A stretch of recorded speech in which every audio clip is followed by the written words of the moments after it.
കേരള സംരക്ഷണ യാത്രയിൽ കോടിയേരി ബാലകൃഷ്ണൻ സംസാരിക്കുകയാണ്. തത്സമയ സംരക്ഷണം. മുസ്ലിം സഹോദരന്മാർക്ക് പരിചയപ്പെട്ടു. ബീഫ് കടിച്ചതിൻ്റെ പേരിൽ, ഇടതുഭാഗത്ത് മുണ്ടുടുത്തതിൻ്റെ പേരിൽ ആളുകളെ വെട്ടിക്കൊല്ലുന്നു. ട്രെയിനിൽ യാത്ര ചെയ്യുന്നവനെ കൊലപ്പെടുത്തുന്നു. ക്രിസ്തീയ വൈദികന്മാർ കൊല ചെയ്യപ്പെട്ടു. ഒറീസയിൽ ഗ്രഹാം സ്റ്റാഫിനെയും കുടുംബത്തെയും തീയിട്ട് കൊന്നു. ക്രിസ്മസിന്റെ ഭാഗമായുള്ള കരോൾ പാർട്ടിക്ക് സഞ്ചരിക്കാൻ അനുവദിക്കുന്നില്ല. വൈദികന്മാരെ പിടിച്ച് ലോക്കപ്പിലിട്ടു. BJP ഭരിക്കുന്ന രാജ്യത്താണ് ഇത് സംഭവിച്ചത്. ലോകം ആരാധിക്കുന്ന മാർപ്പാപ്പ വത്തിക്കാൻ എന്ന രാഷ്ട്രത്തിന്റെ തലവനാണ്. അദ്ദേഹം ലോകത്തിന്റെ നാനാഭാഗങ്ങളിൽ പോയി ക്രൈസ്തവ സഹോദരങ്ങളെ പുതിയ ചിന്തയിലേക്ക് നയിക്കാൻ നേതൃത്വം നൽകിക്കൊണ്ടിരിക്കുന്നു. ഇന്ത്യയിലേക്ക് വരണമെന്ന് മാർപ്പാപ്പ പലപ്പോഴായി ആഗ്രഹിക്കുന്നു. മാർപ്പാപ്പയ്ക്ക് ഇന്ത്യയിലേക്ക് വരണമെങ്കിൽ ഒരു രാഷ്ട്ര തലവനായതുകൊണ്ട് ഇന്ത്യ ഗവൺമെന്റിന്റെ ക്ഷണമുണ്ടെങ്കിലേ വരാൻ കഴിയുള്ളൂ. മറ്റുള്ളവർ പോകുന്നത് പോലെ പോകാൻ കഴിയില്ല. പക്ഷെ മാർപ്പാപ്പയെ ഇന്ത്യയിലേക്ക് ക്ഷണിക്കാൻ കേന്ദ്ര ഗവൺമെന്റ് തയ്യാറല്ല.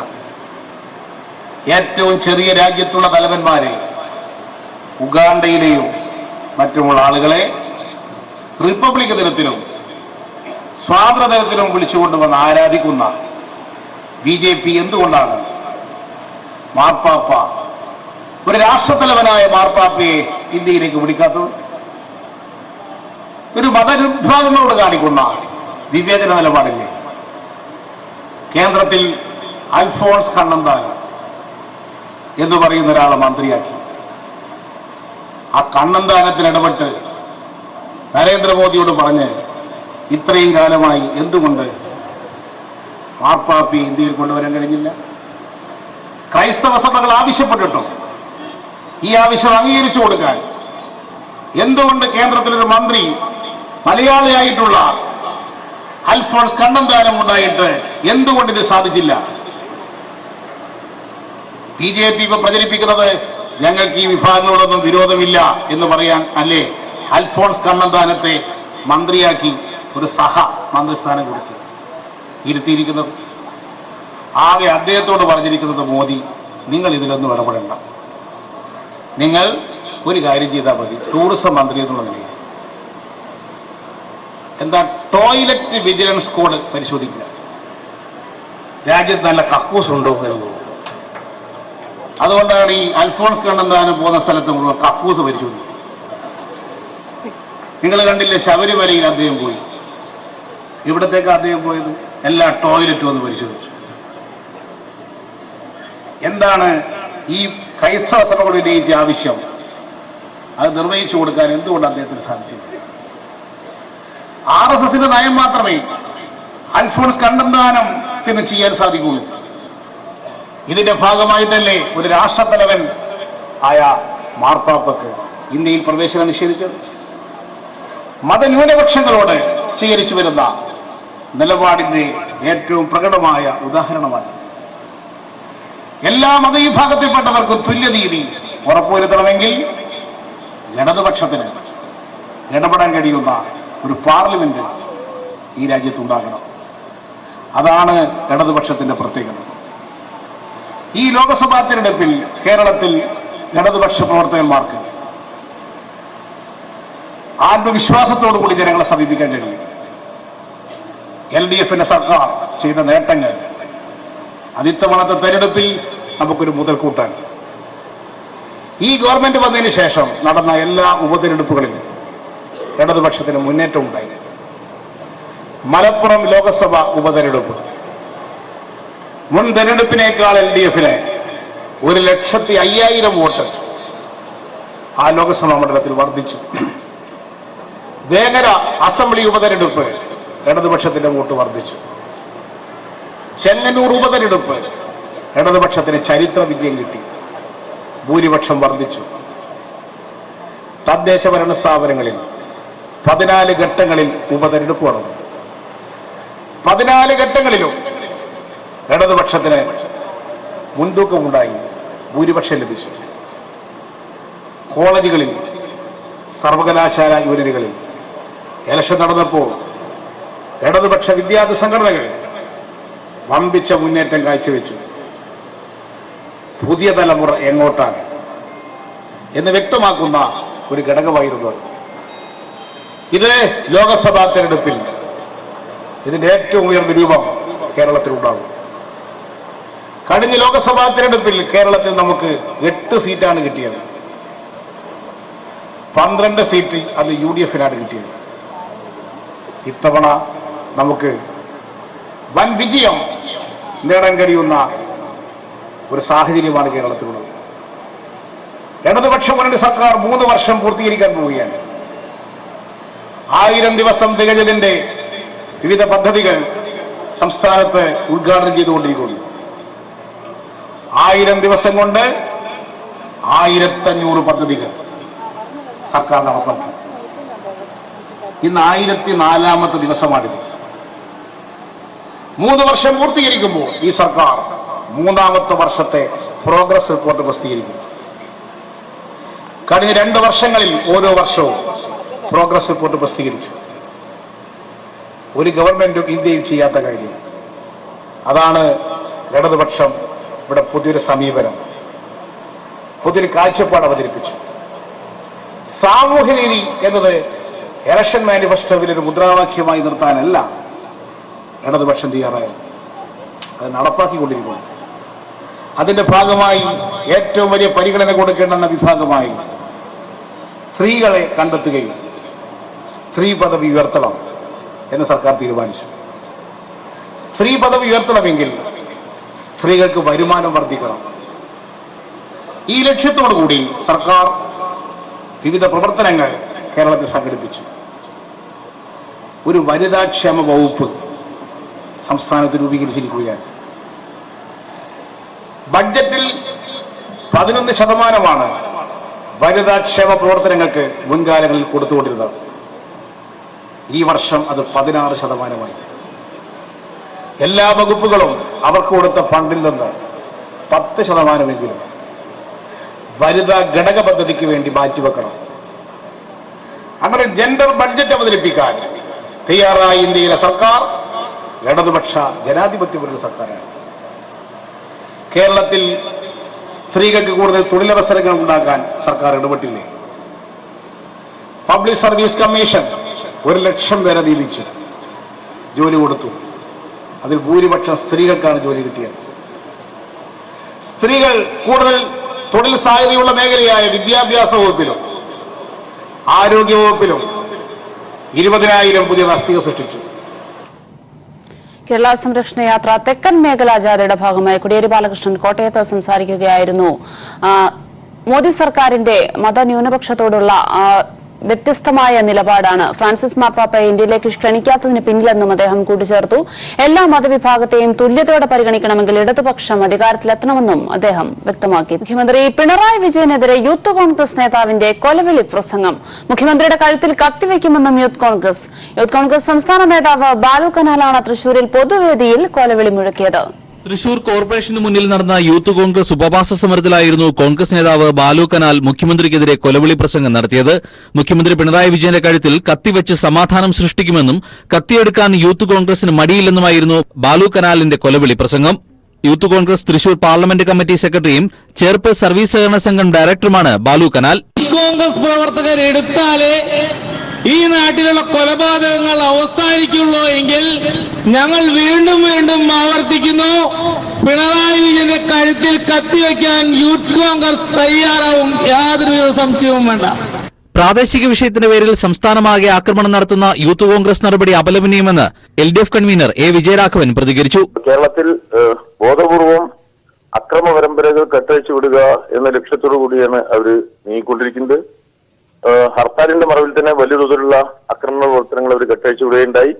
ഒരു പ്രാദേശികമായി സംഭവിച്ച നിർഭാഗ്യകരമായ ഒരു സംഭവത്തെ സംസ്ഥാനാടിസ്ഥാനത്തിലുള്ള വിഷയമാക്കി മാറ്റി തെരഞ്ഞെടുപ്പ് ആവശ്യത്തിന് വേണ്ടിയും രാഷ്ട്രീയ ആവശ്യത്തിന് വേണ്ടിയും ദുർവിനിയോഗം ചെയ്യുകയാണ്. യൂത്ത് കോൺഗ്രസിനെ കയറൂരി വിട്ടുകൊണ്ട് ഇത്തരം പ്രഖ്യാപനങ്ങളും പ്രസംഗങ്ങളും നടത്തിക്കൊണ്ടിരിക്കുകയാണ്. ഒരു സംഭവത്തെ സംബന്ധിച്ചിടത്തോളം നിയമസമാധാന പരിപാലനവുമായി ബന്ധപ്പെടുത്തിയിട്ടാണെങ്കിൽ പോലീസ് വളരെ കൃത്യമായ നടപടികൾ സ്വീകരിക്കപ്പെട്ട ഒരു സംഭവത്തെ കുറിച്ചാണ് അതിൽ നിന്ന് രൂപപ്പെട്ട വിഷയങ്ങളെ കുറിച്ചാണ് ഇത്തരം പ്രസ്താവനകൾ നടത്തിക്കൊണ്ടിരിക്കുന്നത്. എന്നാൽ ബാലു കനാലിന്റെ കൊലവിളിയെക്കുറിച്ച് അന്വേഷണം നടത്തി നടപടി സ്വീകരിക്കുമെന്ന് യൂത്ത് കോൺഗ്രസ് സംസ്ഥാന പ്രസിഡന്റ് ഡീൻ കുര്യാക്കോസ് പീപ്പിൾ ടിവിയോട് പറഞ്ഞു.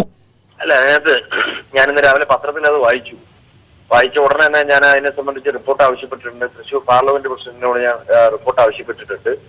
ഇത് ഞങ്ങളുടെ ശൈലിയല്ല.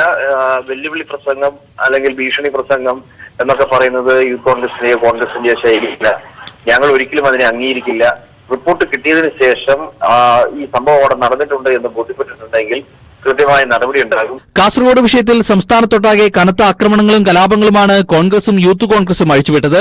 ഇതിനിടെയാണ് യൂത്ത് കോൺഗ്രസ് നേതാവിന്റെ മുഖ്യമന്ത്രിക്കെതിരായ കൊലവിളി പ്രസംഗം. News bureau, Thrissur. കാസർഗോഡ് പെരിയിൽ കോൺഗ്രസ് പ്രവർത്തകർ കൊല്ലപ്പെട്ട സംഭവത്തിന്റെ പേരിൽ സംസ്ഥാന വ്യാപക ആക്രമണത്തിന് കോൺഗ്രസ് നീക്കം. ആക്രമണത്തിന് നേതാക്കൾ തന്നെ അണികൾക്ക് ആഹ്വാനം നൽകുന്നു. മുഖ്യമന്ത്രിയെയും മന്ത്രിമാരെയും നേതാക്കളെയും എല്ലാം അധിക്ഷേപിക്കാനും നീക്കം നടത്തുന്നു. പെരിയ കൊലപാതകത്തെ തുടർന്ന് ശക്തമായി പ്രതികരിക്കാനാണ് കോൺഗ്രസ് സംസ്ഥാന വർക്കിംഗ് പ്രസിഡന്റ് കെ സുധാകരൻ ഫേസ്ബുക്കിലൂടെ അണികൾക്ക് ആഹ്വാനം നൽകിയത്. എന്തുവന്നാലും അണികളെ സംരക്ഷിക്കുമെന്ന് സുധാകരൻ പ്രഖ്യാപിച്ചിരുന്നു. ഈ ആഹ്വാനത്തിന് പിന്നാലെയാണ് പൈവളികളിൽ CPIM സ്ഥാപനങ്ങൾക്കും വീടുകൾക്കും കടകൾക്കും വാഹനങ്ങൾക്കും നേരെ വ്യാപക ആക്രമണം ഉണ്ടായത്. വേണ്ടിവന്നാൽ കോൺഗ്രസ് പ്രവർത്തകർ നിയമം കയ്യിലെടുക്കുമെന്ന് കെ മുരളീധരൻ കാഞ്ഞങ്ങാട് പ്രഖ്യാപിച്ചിരുന്നു. എല്ലാ വാതിലും കുട്ടിയടച്ചാൽ പിന്നെ നിയമം കയ്യിലെടുക്കുക എന്നുള്ള അവസ്ഥയിലേക്ക് ഞങ്ങൾ എത്തിച്ചേരും. പി കരുണാകരൻ MP ഉൾപ്പെടെ CPIM നേതാക്കൾ പെരിയയിൽ ആക്രമണം നടന്ന പ്രദേശങ്ങൾ സന്ദർശിക്കുമ്പോൾ സംഘർഷം സൃഷ്ടിക്കാൻ കോൺഗ്രസ് പ്രവർത്തകർ ശ്രമിച്ചതും നേതാക്കളുടെ ഈ പ്രസ്താവനകളിൽ ആവേശം കൊണ്ടാണ്. കണ്ണൂരിലെ പ്രമുഖനായ കോൺഗ്രസ് നേതാവ് നിരന്തരം പെരിയ സന്ദർശിച്ച് ആക്രമണങ്ങൾ സംഘടിപ്പിക്കുവാൻ പ്രോത്സാഹനം നൽകുന്നതായും ആരോപണമുണ്ട്. മന്ത്രി E ചന്ദ്രശേഖരൻ കൊല്ലപ്പെട്ടവരുടെ വീടുകൾ സന്ദർശിച്ചപ്പോൾ അദ്ദേഹത്തെ കോൺഗ്രസ് പ്രവർത്തകർ അധിക്ഷേപിക്കുകയുണ്ടായി. മുഖ്യമന്ത്രി വന്നാൽ അദ്ദേഹത്തിന് മേൽ ചാണകവെള്ളം ഒഴിക്കാൻ സ്ത്രീകളെ ഒരുക്കി നിർത്തിയതായും റിപ്പോർട്ടുണ്ട്. പ്രമുഖ മലയാള ടെലിവിഷൻ ചാനലിന്റെ കോഴിക്കോട് നിന്നുള്ള റിപ്പോർട്ടർ കോൺഗ്രസ് നേതൃത്വവുമായി ചേർന്ന് സംഘർഷം സൃഷ്ടിക്കുന്നതിനുള്ള വാർത്തകൾ ആസൂത്രണം ചെയ്തുവെന്ന ആരോപണവും ശക്തമാണ്.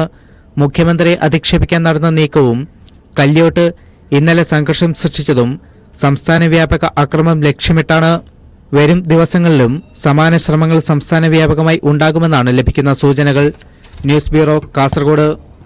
സാഹിത്യ അക്കാദമി സെക്രട്ടറി KP മോഹനു നേരെ യൂത്ത് കോൺഗ്രസുകാരുടെ അക്രമശ്രമം. കഴിഞ്ഞ ദിവസം കരുനാഗപ്പള്ളി പുതിയകാവിന് സമീപമായിരുന്നു സംഭവം. സാഹിത്യ ശില്പശാലയിൽ പങ്കെടുത്ത് മടങ്ങുന്ന വഴി വാഹനം തടഞ്ഞു നിർത്തിയാണ് യൂത്ത് കോൺഗ്രസുകാർ കയ്യേറ്റത്തിന് ശ്രമിച്ചത്. സാഹിത്യ അക്കാദമി സെക്രട്ടറിക്ക് നേരെ കരുനാഗപ്പള്ളിയിലായിരുന്നു യൂത്ത് കോൺഗ്രസ് പ്രതിഷേധം. കാസർഗോഡ് യൂത്ത് കോൺഗ്രസ് പ്രവർത്തകരായ കൃപേഷ്, ശരത്ലാൽ എന്നിവരെ കൊലപ്പെടുത്തിയ സംഭവത്തിൽ സാംസ്കാരിക നായകന്മാർ അപലപിക്കുന്ന മൌനത്തിൽ പ്രതിഷേധിച്ചുകൊണ്ടാണ് കരുനാഗപ്പള്ളിയിൽ യൂത്ത് കോൺഗ്രസ് പ്രവർത്തകർ കേരള സാഹിത്യ അക്കാദമി സെക്രട്ടറി KP മോഹനെ വഴിയിൽ തടഞ്ഞ വാഴപ്പിണ്ടി സമർപ്പിച്ചതും കരിങ്കൊടി കാട്ടി പ്രതിഷേധിച്ചതും. നട്ടലിന് പകരം വാഴപ്പിണ്ടിയുമായി നടക്കുന്ന സാംസ്കാരിക നായകർ കരുനാഗപ്പള്ളിയിലെ മണ്ണിൽ കയറിയാൽ യൂത്ത് കോൺഗ്രസ് വഴിയിൽ തടയുമെന്ന് നേതാക്കൾ പറഞ്ഞു. യൂത്ത് കോൺഗ്രസ് നിയോജക മണ്ഡലം president Shibu S Thodiyoor, CO Kannan, KS Pooram Sudheer എന്നിവരുടെ നേതൃത്വത്തിലായിരുന്നു പ്രതിഷേധം. ന്യൂസ് ബ്യൂറോ, കൊല്ലം. RSS ഭീഷണിയെ തുടർന്ന് കവി കുരീപ്പുഴ ശ്രീകുമാർ പോലീസ് സംരക്ഷണയിൽ. കുരീപ്പുഴയുടെ വീട്ടിലും പോലീസ് കാവൽ ഏർപ്പെടുത്തി. വർഗീയതയ്ക്കെതിരായി തന്റെ നാവ് ശബ്ദിച്ചുകൊണ്ടേയിരിക്കുമെന്ന് കുരീപ്പുഴ. രാജ്കുമാറിന്റെ റിപ്പോർട്ടിലേക്ക്. 19 ദിവസമായി കവി കുരീപ്പുഴ ശ്രീകുമാർ ഇങ്ങനെ പോലീസ് സംരക്ഷണയിൽ ജീവിക്കാൻ തുടങ്ങിയിട്ട്. വർഗീയവാദികൾക്കെതിരെ ശബ്ദമുയർത്തിയതിനായിരുന്നു അദ്ദേഹത്തിനെതിരെയുള്ള വധഭീഷണി. ഈ ഭീഷണിക്ക് മുന്നിൽ വകവെച്ചു കൊടുക്കുമോ? എങ്ങനെയാണ് ഇതിനെ പ്രതിരോധിക്കാൻ പോകുന്നത്? അങ്ങനെ വകവെച്ചു കൊടുക്കാൻ സാധിക്കില്ലല്ലോ. കാര്യം ഞാൻ ജനിച്ച മണ്ണാണ് ഇന്ത്യ, അല്ലെങ്കിൽ കേരളം. എനിക്ക് മുമ്പിൽ സഹോദരൻ അയ്യപ്പനടക്കം ഒരുപാട് ആളുകളുണ്ട്. അയ്യങ്കാളിയും കൊയ്യലപ്പച്ചനും അടക്കം ഒരുപാട് ആളുകളുണ്ട്. പണ്ഡിറ്റ് KP കറുപ്പന്, സഹോദരൻ അയ്യപ്പൻ, ധാരാളം ആൾക്കാരുണ്ട്. ഇവരുടെ ചരിത്രം ചങ്ങമ്പുഴയുണ്ട്, വയലാറുണ്ട്, തിരുനെല്ലൂരുണ്ട്, വൈലപ്പള്ളിയുണ്ട്. ഇങ്ങനെയുള്ളൊരു വലിയ നീണ്ട നേരെ എഴുത്തുകാരുടെയും സാംസ്കാരിക പ്രവർത്തകരുടെയും സംഘം എൻ്റെ മനസ്സിൽ, സാംസ്കാരിക മനസ്സിലുണ്ട്. പിന്നെ ഞാനിത് വകവെച്ചു കൊടുക്കേണ്ട കാര്യം എന്താണ്? ഒരിക്കലും വകവെച്ചു കൊടുക്കുന്ന പ്രശ്നമില്ല. ഒരു ഈ വർഗീയവാദത്തിനെതിരായിട്ടുള്ള താങ്കളുടെ സ്വതസിദ്ധ ശൈലിയിലുള്ള ഒരു പ്രതികരണം എടുക്കാം. വാക്ക് എരിയുന്നോരടുപ്പിൽ നിന്നും തീക്കനൽ കോരി ഞാൻ തിന്നിടുമ്പോൾ പൂക്കുന്നതെന്താണ് കൂട്ടുകാരി, ഓർക്കാപ്പുറത്തൊരു ചെമ്പരത്തി. വർഗീയവാദികൾക്കുള്ള ഒരു മുന്നറിയിപ്പ് കൂടിയാണ് കവി കുരീപ്പുഴ ശ്രീകുമാറിന്റെ ഈ കവിത. കുരീപ്പുഴയുടെ വീട്ടിൽ നിന്ന് ക്യാമറമാൻ പ്രമോദ് പന്തിയോടിനൊപ്പം രാജ്കുമാർ. സിപിഐഎം നേതാവ് VPP മുസ്തഫയെ ജെയ്ഷെ മുഹമ്മദ് ഭീകരനായി ചിത്രീകരിച്ച് മാതൃഭൂമിയിൽ വന്ന കാർട്ടൂൺ വിവാദമാകുന്നു. കാർട്ടൂൺ പ്രതിഷേധാർഹമെന്ന മുസ്തഫ കമ്മ്യൂണിസ്റ്റ് പാർട്ടി പ്രവർത്തകനായ തന്നെ മതം ഉപയോഗിച്ച് അധിക്ഷേപിക്കുകയാണ് കാർട്ടൂണിൽ ചെയ്തിരിക്കുന്നത്. കാർട്ടൂൺ പ്രകോപനപരമെന്നും മാതൃഭൂമിക്കെതിരെ നിയമ നടപടി സ്വീകരിക്കുമെന്നും മുസ്തഫ പീപ്പിളിനോട് പറഞ്ഞു. CPIM കാസർഗോഡ് ജില്ലാ സെക്രട്ടേറിയറ്റ് അംഗവും കണ്ണൂർ യൂണിവേഴ്സിറ്റി സിൻഡിക്കേറ്റ് അംഗവുമായ ഡോക്ടർ VPP മുസ്തഫയെ നിരോധിത ഭീകര സംഘടനയായ ജെയ്ഷെ മുഹമ്മദ് ഭീകരനായി ചിത്രീകരിച്ച് മാതൃഭൂമിയിൽ വന്ന കാർട്ടൂണാണ് വിവാദത്തിലായിരിക്കുന്നത്. കമ്മ്യൂണിസ്റ്റ് പാർട്ടി പ്രവർത്തകനായ തന്നെ തന്റെ മതം ഉപയോഗിച്ച് അധിക്ഷേപിക്കുകയാണ് കാർട്ടൂൺ എന്ന ആരോപണവുമായി VPP മുസ്തഫ രംഗത്തെത്തി. കാർട്ടൂൺ പ്രകോപനപരവും പ്രതിഷേധാർഹവുമാണെന്ന് മുസ്തഫ പീപ്പിളിനോട് പറഞ്ഞു. ആ പ്രസംഗം സൃഷ്ടിച്ച പ്രകോപനത്തെക്കാൾ എത്രയോ ഭീകരമായ പ്രകോപനം സൃഷ്ടിക്കുന്ന തരത്തിലാണ് മാതൃഭൂമിയിലെ ഇന്നത്തെ കാർട്ടൂൺ വന്നിട്ടുള്ളത്. അത് അങ്ങേയറ്റം വംശീയമായ ഒരു വിദ്വേഷം ജനിപ്പിക്കുന്ന വിധത്തിലാണ്. ഞാൻ CPIMന്റെ കമ്മ്യൂണിസ്റ്റ് പാർട്ടിയുടെ ഒരു പ്രവർത്തകൻ എന്നുള്ള നിലയിൽ ഏതെങ്കിലും തരത്തിലുള്ള മതജാതി ചിന്തകളുമായിട്ട് നടക്കുന്ന ഒരാളല്ല. എനിക്ക് അങ്ങനെ ഒരു ജീവിത ശൈലി ആർജിക്കാൻ വേണ്ടി കഴിഞ്ഞിട്ടുണ്ട് ഒരു കമ്മ്യൂണിസ്റ്റുകാരൻ എന്നുള്ള നിലയിൽ. പക്ഷേ ഇന്ന് വന്നിട്ടുള്ള കാർട്ടൂൺ കമ്മ്യൂണിസ്റ്റുകാരൻ എന്നുള്ള എൻ്റെ ഐഡന്റിറ്റിയെ കണക്കിലെടുത്തുകൊണ്ടല്ല, മറിച്ച് എൻ്റെ പേരിന് പിറകിലുള്ള ഐഡന്റിറ്റിയെ അന്വേഷിച്ച് പോയിക്കൊണ്ടുള്ള ഒരു കാർട്ടൂണാണ് മാതൃഭൂമിയെ പോലെ ഒരു പത്രം ഇറക്കിയിട്ടുള്ളത്. മാതൃഭൂമിക്കെതിരെ നിയമ നടപടി സ്വീകരിക്കുമെന്നും മുസ്തഫ അറിയിച്ചു. പാർട്ടി നേതൃത്വം അതിൽ നിയമപരമായ നടപടികളിലേക്ക് നീങ്ങണം എന്ന് തന്നെയാണ് എനിക്ക് നിർദ്ദേശം തന്നിട്ടുള്ളത്. പാർട്ടി നേതൃത്വത്തിന്റെ ആ നിർദ്ദേശം അനുസരിച്ച് നിയമപരമായ നടപടികൾ സ്വീകരിക്കും. തന്റെ 12 വയസ്സുള്ള മകൻ ഉൾപ്പെടെയുള്ള കുടുംബാംഗങ്ങൾക്കെതിരെയും ചിലർ വധഭീഷണി ഉയർത്തുന്നുണ്ടെന്നും മുസ്തഫ പറഞ്ഞു. കാസർഗോഡ് നിന്നും PV കുട്ടൻ. കാസർഗോഡ് പെരിയയിലെ H1N1 പനി നിയന്ത്രണ വിധേയമാണെന്ന് ആരോഗ്യവകുപ്പ് അധികൃതർ അറിയിച്ചു. പനി ബാധിച്ച 114 വിദ്യാർത്ഥികളിൽ 6 പേർക്കാണ് H1N1 സ്ഥിരീകരിച്ചിട്ടുള്ളത്. ഇപ്പോൾ 70 വിദ്യാർത്ഥികളാണ് ചികിത്സയിലുള്ളത്. പെരിയ നവോദയ വിദ്യാലയത്തിലെ വിദ്യാർത്ഥികൾക്ക് ബാധിച്ച H1N1 പനി പടരുന്നത് തടയാൻ ശക്തമായ മുൻകരുതൽ നടപടികളാണ് ആരോഗ്യവകുപ്പ് അധികൃതർ സ്വീകരിച്ചത്. 500-ലേറെ വിദ്യാർത്ഥികളുള്ള ഇവിടെ 114 പേർക്കാണ് H1N1 രോഗലക്ഷണങ്ങൾ കണ്ടത്. പരിശോധനയിൽ 6 പേർക്ക് H1N1 രോഗം സ്ഥിരീകരിച്ചു. മണിപ്പാലിലെ ഇൻസ്റ്റിറ്റ്യൂട്ടിൽ നടത്തിയ പരിശോധനയിലാണ് സ്ഥിരീകരണം. സ്കൂളിൽ തന്നെ ഐസൊലേഷൻ മുറി ഏർപ്പെടുത്തിയാണ് ചികിത്സ നൽകുന്നത്. ഇപ്പോൾ 70 വിദ്യാർത്ഥികളാണ് ചികിത്സയിലുള്ളത്. മറ്റുള്ളവരുടെ പനി മാറിയിട്ടുണ്ട്. H1N1 സ്ഥിരീകരിച്ച 2 വിദ്യാർത്ഥികൾ വീട്ടിൽ ചികിത്സ തുടരുകയാണ്. ഇപ്പോഴത്തെ സ്ഥിതിയിൽ ആശങ്കാവശ്യമില്ലെന്നും പനി നിയന്ത്രണ വിധേയമാണെന്നും കാഞ്ഞങ്ങാട് ജില്ലാ ആശുപത്രിയിലെ RMO ഡോക്ടർ റിജിത്ത് അറിയിച്ചു. ചികിത്സയിൽ കഴിയുന്ന വിദ്യാർത്ഥികളെ ജില്ലാ collector doctor D Sajith Babu സന്ദർശിച്ചു. പ്രത്യേക മെഡിക്കൽ സംഘവും വിദ്യാർത്ഥികളുടെ ആരോഗ്യനില നിരീക്ഷിച്ചു വരുന്നു. News bureau, Kasaragod.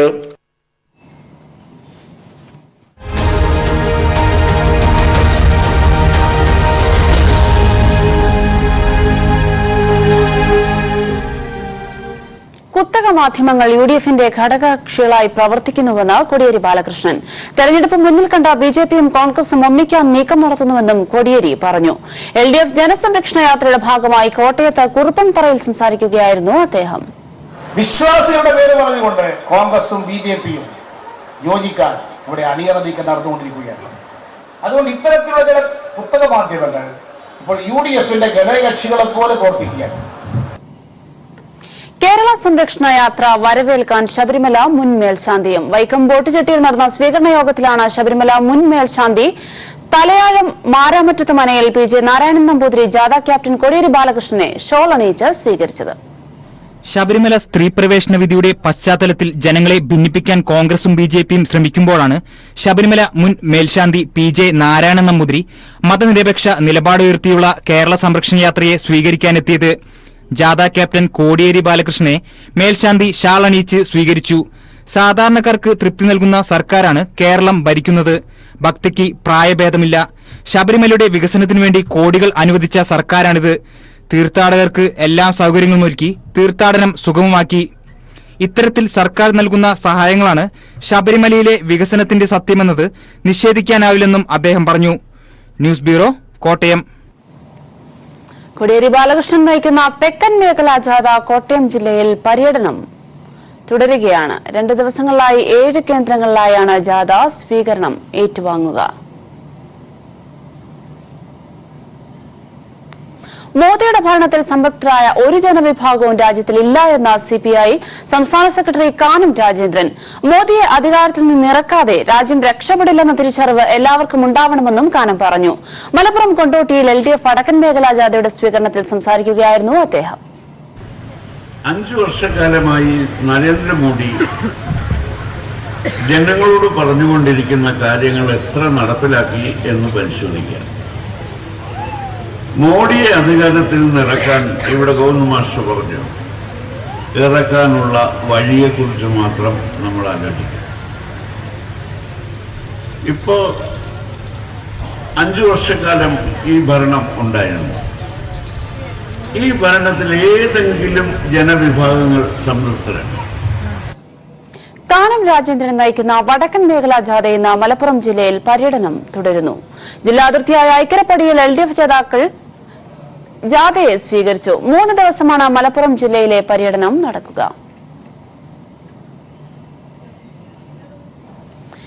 തിരുവനന്തപുരത്ത് പ്രധാനമന്ത്രി കിസാൻ പദ്ധതി ഉദ്ഘാടനം സംസ്ഥാന സർക്കാർ അറിയാതെ നടത്തിയതിനെതിരെ കേന്ദ്രത്തിനെതിരെ ആഞ്ഞടിച്ച VS സുനിൽകുമാർ. പ്രവൃത്തി രാഷ്ട്രീയ അല്പത്തരമെന്നും ഫെഡറൽ സംവിധാനത്തിനെതിരെയുള്ള വെല്ലുവിളിയാണെന്നും സുനിൽകുമാർ പറഞ്ഞു. കേരള സർക്കാരിനെ കെട്ടിയിറക്കിയതല്ല എന്നും കേന്ദ്ര പദ്ധതിയാണെങ്കിലും സംസ്ഥാന സർക്കാർ വഴിയാണ് നടപ്പാക്കുന്നതെന്നും എന്നാൽ സർക്കാർ പരിപാടി രാഷ്ട്രീയ പരിപാടിയാക്കി മാറ്റിയെന്നും സുനിൽകുമാർ പറഞ്ഞു.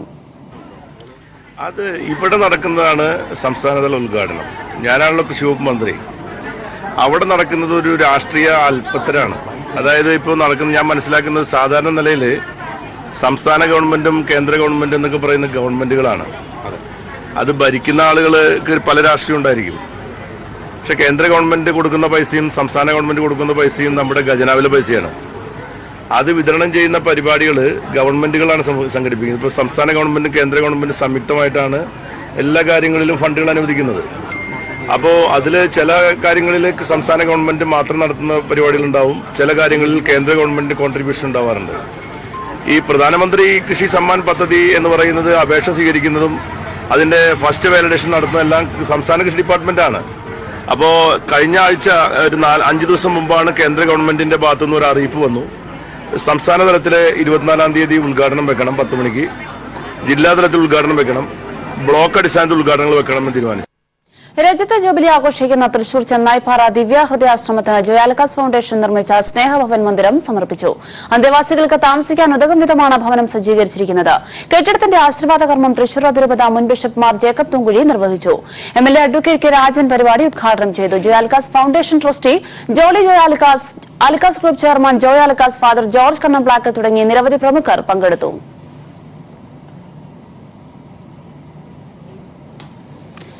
സെലിബ്രിറ്റി ഷെഫ് സഞ്ജീവ് കപൂറിന്റെ യെല്ലോ ചില്ലി റെസ്റ്റോറന്റ് ശൃംഖലയുടെ പുതിയ ശാഖ തിരുവനന്തപുരത്ത് പ്രവർത്തനം ആരംഭിച്ചു. PMGയിൽ തുറന്ന ശാഖയുടെ ഉദ്ഘാടനം ഷെഫ് സഞ്ജീവ് കപൂർ നിർവഹിച്ചു. ഇന്ത്യയിലെ തനത് രുചിക്കൂട്ടുകൾ തലസ്ഥാനത്തെ ഭക്ഷണപ്രിയർക്ക് പരിചയപ്പെടുത്തുകയാണ് യെല്ലോ ചില്ലി. ഇന്ത്യയിലും വിദേശത്തുമായി 43ാമത്തെ ശാഖയാണ് തിരുവനന്തപുരത്ത് ആരംഭിച്ചത്. ഉണ്ണികൃഷ്ണ മേനോൻ, വിജയലക്ഷ്മി എന്നിവരാണ് പുതിയ ശാഖയുടെ ഉടമസ്ഥർ.